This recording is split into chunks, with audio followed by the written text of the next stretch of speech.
Ethan adjusted his map as the morning sun broke through the fog-covered peaks of the Appalachian Mountains.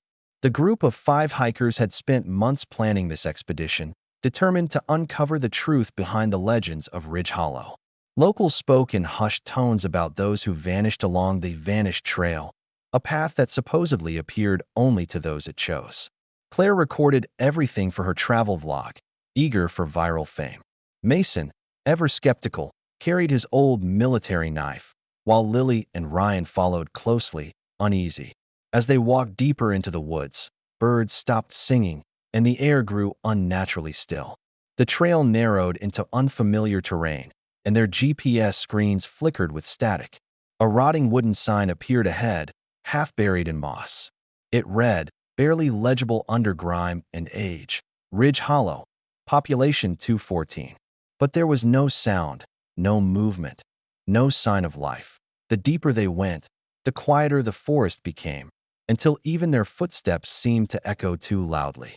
Strange carvings appeared on tree trunks, circles within circles, etched with fresh sap. Ryan recorded them, muttering that they didn't match any known markings.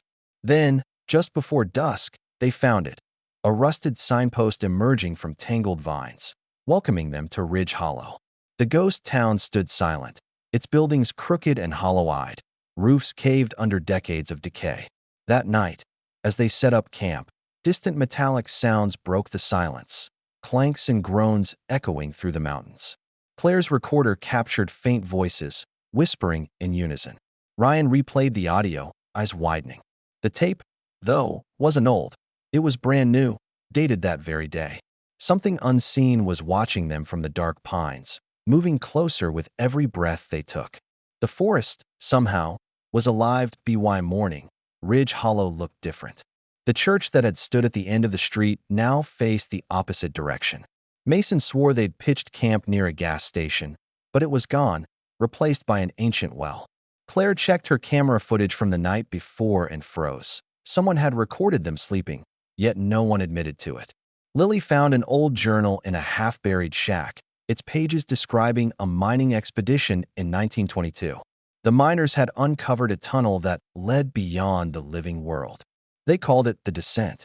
Fear crept into every conversation, every glance.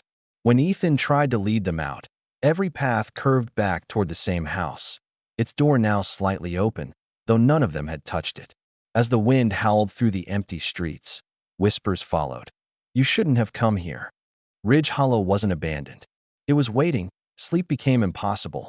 Mason saw figures in the mist that vanished when confronted. Ethan began talking to someone unseen, convinced it was his brother who died years ago. Claire's footage revealed something worse. Her own sleeping body rising at 3:14 a.m., walking out of the tent, and never returning. Yet she was there with them in the morning, alive, confused, with mud on her feet. Ryan's flashlight flickered as he read more of the miner's journal, finding a final entry. The watcher below knows the sound of every heartbeat. The forest floor seemed to pulse as if breathing. Then they found the mine entrance, hidden under collapsed beams and overgrown vines. Ryan insisted the answers lay within, while Mason argued to burn it shut. But the ground trembled, as if the mountain itself wanted them to enter. Somewhere below, something stirred, waiting for their descent. The air inside the mine was suffocating, thick with the stench of rust and decay. Their torches flickered as they descended deeper, each step echoing like a drumbeat.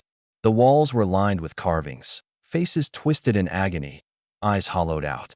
Claire filmed everything, whispering that the symbols resembled those carved on the trees above. Hours passed with no sense of time or direction. Then, a low hum vibrated through the tunnels, almost like breathing.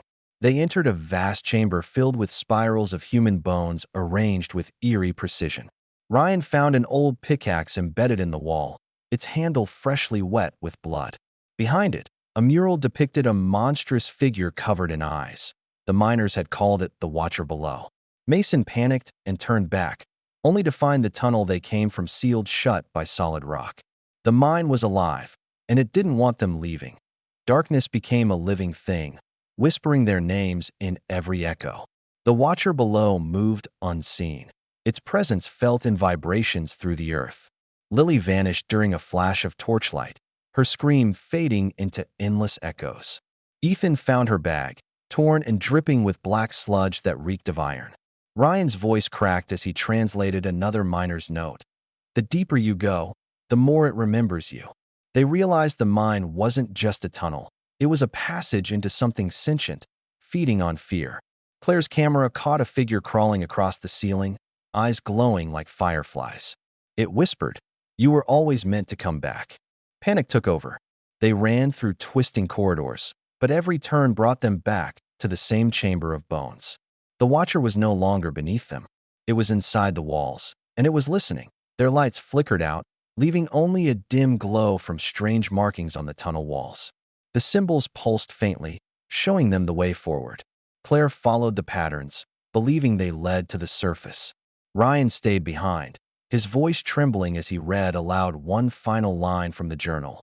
"Sacrifice opens the path." He turned and ran into the darkness, drawing the creature away. The others sprinted through collapsing tunnels as rocks rained down around them. Mason dragged Ethan toward a faint opening that shimmered with cold light. They burst out of the ground, gasping for air, but something was wrong. The forest was shrouded in a red mist, and no birds sang. Their watches had stopped. Claire looked at the horizon. It wasn't dawn. The sun hadn't risen at all. Ridge Hollow was trapped in a night that would never end. Weeks later, a park ranger reviewing drone footage spotted movement near the restricted Ridge Hollow Trail. A rescue team discovered Claire's camera buried under leaves at the trailhead, its lens cracked but still recording. The final clip showed the 5 hikers laughing as they began their journey, unaware of their fate. The last frame froze on their smiling faces before distorting into static. As the ranger examined the footage, he noticed something impossible. The background behind them wasn't the forest but the entrance to a mine. Confused, he stepped outside his cabin, only to find a rusted sign standing in the clearing that hadn't been there before. It read, "Welcome to Ridge Hollow." The wind whispered through the trees, carrying faint voices, 5 of them, calling his name. The cursed path had opened again, waiting for its next travelers.